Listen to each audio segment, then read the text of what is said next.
guys, it's Katie here with Life Mundane and welcome back to my channel. Today I want to share with you everything that you need to know about using All About Reading, any of the levels, with multiple students. Now this could be two students in the same level at the same time, or just doing multiple different levels with different students. I'm going to give you all the hacks, the tips and tricks that you need to know to help you organize your material and to help you utilize it to the best of your ability. So without further ado, let's get started. Hi, my name is Katie and welcome to Life in the Mundane. I am a second generation homeschool mom of 6 beautiful kiddos, and on this channel we talk all things resources. I love to share with you resources that are going to help you in your homeschooling and help encourage you in your biblical parenting, and how you can utilize those to their fullest potential so that you can make the most of the little moments. Before I jump into the tips and tricks, I want you to know a little bit about my experience. I am a homeschool mom of 6 kids. I have taught all 4 levels of this program to my kids, to multiple children in different levels. So I have had times where I've had up to 3 kids in one level at one time. I've had times where I have 2 kids in one level, and I've had times where I've had 4 kids in 4 totally different levels. So because of that, I have a lot of experience with that, and I'm hoping to make your life a little easier by sharing some of the things we learned. But what do I actually need to purchase? For each level, you will need to purchase a teacher's manual, a student activity pack, which includes student pages, fluency sheets, activities, and games, and includes the word flashcards and phonogram sound flashcards. You will need the readers. There are 2 to 3 readers depending on the level that you are working on. And you're going to want 1 basic interactive kit. Now this is 1 basic interactive kit no matter how many kids you're using, no matter how many levels you're using, whether you're using spelling or All About Reading, you just need 1 basic interactive kit. They actually do have an option with this that you can do it digitally, and we'll get to that more here in just a second. For the most part, you are only going to need to buy 1 student activity pack total for all the kids that you use. Now here is the exception to that rule. There is a very basic component that is very integral to this program, and that is the word flashcards, and that comes with that student packet. Unfortunately, they don't sell those separately, at least not to my knowledge. I wish that they would, but because of that, if you have 2 children in the exact same level, you may need to consider purchasing a second activity pack. You really don't need extras of the student pages or the fluency sheets, and I'll show you why here in just a second, but in reality, those word cards are integral to the program. They help build your child's fluency, they help introduce them to new words and get lots and lots of practice. With this, you are going to be dividing these cards into words they have mastered, words they need more review on, and words they have not gotten to yet. Now, there are a couple of options that you have. If you aren't financially in a position where you can just purchase a second activity set for your student, you could make your own cards. You could get no cards and physically handwrite all cards. Now just understand that there are 300 to 400 words per level. So that is a lot of handwriting. Not the end of the world, but just giving you that heads up. You also may be able to purchase a second set of student cards online, used, or from someone else. It's not a guarantee you'll have all the cards, but it'd be better than copying all of them yourself. Just, you have to balance for you and your family, whether the financial or the time commitment, what is more valuable to you. But again, that is only if you have 2 students in the same level at the same time. But now that you have the material, how can you organize it in such a way that will make it easy to utilize for multiple kids? The first thing that I recommend doing is spiral bounding your teacher manuals. You can take this to Staples, Office Depot, places like that, and they will cut off the binding and spiral bind it. The reason this is so nice is because it just makes it so much easier to pick up and utilize with your kids as you're teaching them. And when you're using it with multiple kids, it's going to get a lot of wear and tear. So the spiral binding allows my books to not be falling apart. With the student flashcards, you really don't need to laminate them. I know the temptation is going to be to want to laminate them because you're going to be using them for multiple students, but in reality, 1, that's a lot of laminating. Remember, I said 300 to 400 cards per level, and 2, they honestly come in such a good cardstock level that it's really something that I haven't found has really worn down too much over the years. Now you will want a separate box or container for each child and their level of reading cards, because again, we're going to keep track of which ones that they are reviewing, which ones have they mastered. You can buy a box off of the All About Reading website. I will drop links down to all of this below, but you can also just purchase different boxes off of Michael's or Walmart or Amazon or things to hold it, but you're going to want one for each child and have their name on it so you can easily identify which box belongs to which child. When it comes to the student activity packet, that packet that has all of the games and the fluency sheets,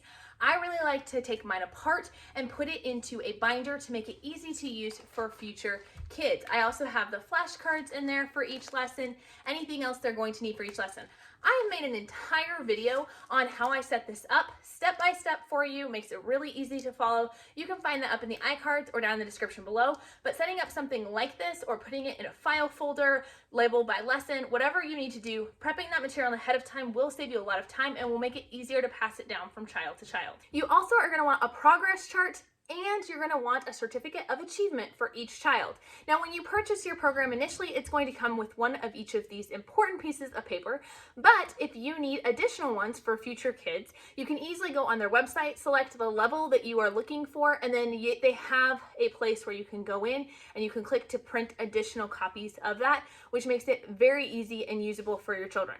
But what about tips? How do I actually teach the material to multiple children? The first thing I'm going to recommend is that you get a good timer. It doesn't have to be this one, although this one is a visual timer, which really does help. We'll get to more of that in here in just a second.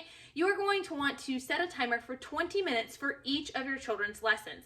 I do not recommend doing children's lessons together. Reading is a very individualized subject, and kids go at all different levels. Even if they start out at the same level, you'll oftentimes find that one will kind of lag behind a little bit more, or one will speed ahead a little bit more, and you want to be able to not rush your children, and you want them to be able to get all of the practice in that All About Reading offers. So instead, set up individual blocks of time for your child. Now, if you're working with 4 kids like I was at once, this can seem very daunting. Setting that timer for 20 minutes allows you to give each child their individual time and keeps lessons from being too long. Yes, that does mean that if you have 4 kids that you are doing this for over an hour, but it is such a critical and important subject in our schooling, as everything depends on reading, that it's well worth your time investment. The second tip I would give you is to give your child, your other children who are not with you at that moment, some kind of visual that you are working, because that 20 minutes works best if it is undivided attention, if it is uninterrupted. So for us, we use this visual timer.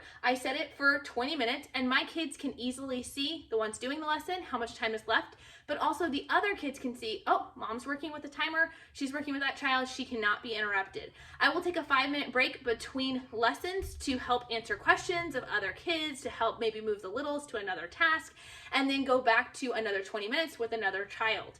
Now, if you don't have a visual timer, no worries. You can simply print off a stop sign. I like to laminate it, and I would put it on the table before I had this, and that just let the kids know mom is working with someone else. I like this because it gives them an idea if I just started or if I'm almost done. But there are lots of things that you can do. Having that visual cue for your other kids is going to be helpful. You also want to have specific tasks your other children can work on while you are working with the one child on All About Reading. If they have independent subjects they can do, great. We love using Explode the Code. Oftentimes kids can do that pretty independently. Handwriting is another great option, but you can also utilize different visual or digital resources like leapfrog videos that your kids can watch, or maybe playing online games like ABC Mouse, Reading Eggs, or Adventure Academy. It doesn't really matter what the task is, it just matters that everybody has an assigned task during that time that you're working with your child on reading. Otherwise, there's going to be a lot of interruptions and a lot of questions. A couple more tips is if you do have multiple children in one level, put a post-it note in the teacher's book with your child's name on it, kind of sticking out as your bookmark. You can move it along as you go through the lessons, but it easily allows you to keep track of the place that you're at depending on the child you're working with. I also recommend that when it comes to your progress charts, that you keep those in separate places if you're working with 2 kids in one level. It is just kids' natural inclination to be very competitive with it, and it can be very hard when one child is lagging behind, especially if that child is an older child and a younger one is going faster. It's okay. We're all about going with progress, not perfection. We're not trying to get there the fastest. We're just trying to grow better than what we did yesterday. So because of that, I encourage my kids to keep their progress charts private, to keep them separately. They can mark off and enjoy their excitement in going a little bit further in the program, but they don't need to worry about where anybody else is. As I mentioned before, there is a basic interactive kit that your child is going to need. Now again, you only need to purchase one no matter how many kids you're using, no matter how many levels you are utilizing with your kids, but this can be purchased as a digital option. It is a tile app. And again, I will link it down below for you guys, but this really has been a huge time saver when it comes to working with multiple students. I just have the tile app on our tablet, and I'm able to pull up each child's lesson and level that they are on, and it will pull up automatically just the tiles they need. This really helps your kids from being very overwhelmed by having a huge board of tiles that they haven't even learned about, and it's less of a distraction. So it's another great tip worth working with multiple kids. I would love to hear you guys' tips for working with multiple kids. Drop them down in the comments and be sure to subscribe. Check out the videos here that I have done on All About Reading. I have ones on how to organize your All About Reading, as well as what to do after you finish all 4 levels of All About Reading. And we'll talk to you guys later. Bye!